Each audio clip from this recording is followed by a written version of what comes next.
Photoshop has two primary ways to edit images. Destructive, which would be anything under the image menu, and something like auto color and auto tone, which can get you there quickly, or auto contrast. I tend to like to try all three, but those settings are permanent to this image. So if it goes too far or does things I don't like, I can't go back after I've closed and saved the file. If I go to my History panel and stretch it, I can undo all of that by clicking on the Open state, what it looked like when I opened it. And I'll click the icon for History to get that out of my way. The second way to make destructive edits under Image Adjustments and using something like Levels, which is powerful but simpler than Curves, which is more powerful than Levels but more dangerous. They both have similar tasks. I tend to start people with Levels. And what Levels means is color levels in an image. So if I look at Levels, I can see the peaks and valleys where the data lies in this photo. And at this end, I have the dark data. So I could pull the dark data into where it starts. And if I turn preview off and on, I've just improved contrast. If I want whiter whites, I could pull the lights in, the light end. And now I've got whiter whites, but I am destroying precious highlight detail. And if I were to click OK and save and close this document, I have permanently thrown away pixels that I can never get back if I save over the original. So in History, I'll go back to Open again. And a more editable and far safer way to make adjustments is by using the Adjustments panel, or down at the bottom of your Layers panel are non-destructive edits. These are actually the same tools. You could do it through an icon, or you could choose it from the bottom of the Layers menu, and you'll see if you pause for 2 seconds that it's New Fill or Adjustment Layer. As you surf over adjustments, most everything you find in the Destructive menu, Image Adjustments, and these items, is here under the Adjustments panel. Brightness and contrast, levels, curves, exposure, which is great if you just didn't get the right developing lightness or darkness on this image. So if I use levels like I did before, this time it adds a levels layer. So I see a similar dialog with the peaks and valleys for where the data lies, the darks in the image, the lights in the image, and there's a pretty broad range of light data. Actually, this is known as a mid-key image.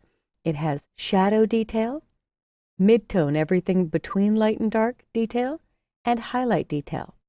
But the shadow is a bit weak, so if I pull this little triangle into where the data starts, I could see before and after by turning the icon next to Levels, where it says Indicates Layer Visibility. That eye icon can go off and on, and the image has already gotten a lot better.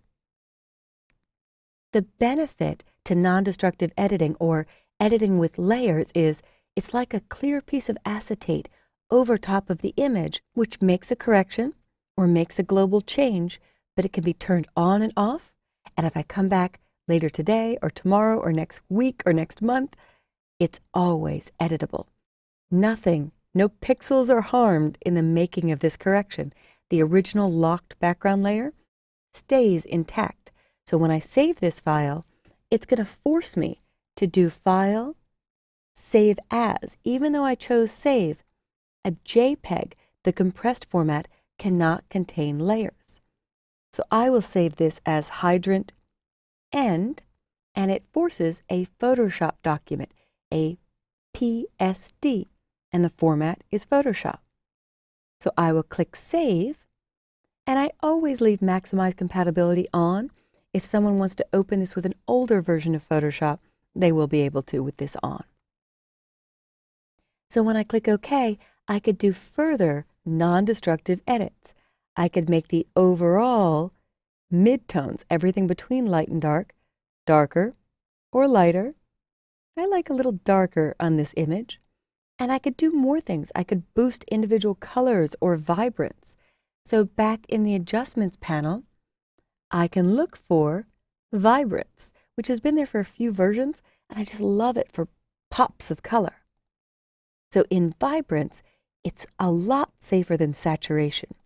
As I dial vibrance up, the sky got richer blue. I could see more of this aqua, the very light aqua green color. And if I click the eye icon on the vibrance adjustment layer that Photoshop just made, here's before, here's after. I really mostly see it in the blue and the reflection of the blue sky in the water. But I might want to make more special effects in this. Maybe the beautiful blue sky is distracting from the subject of my photo.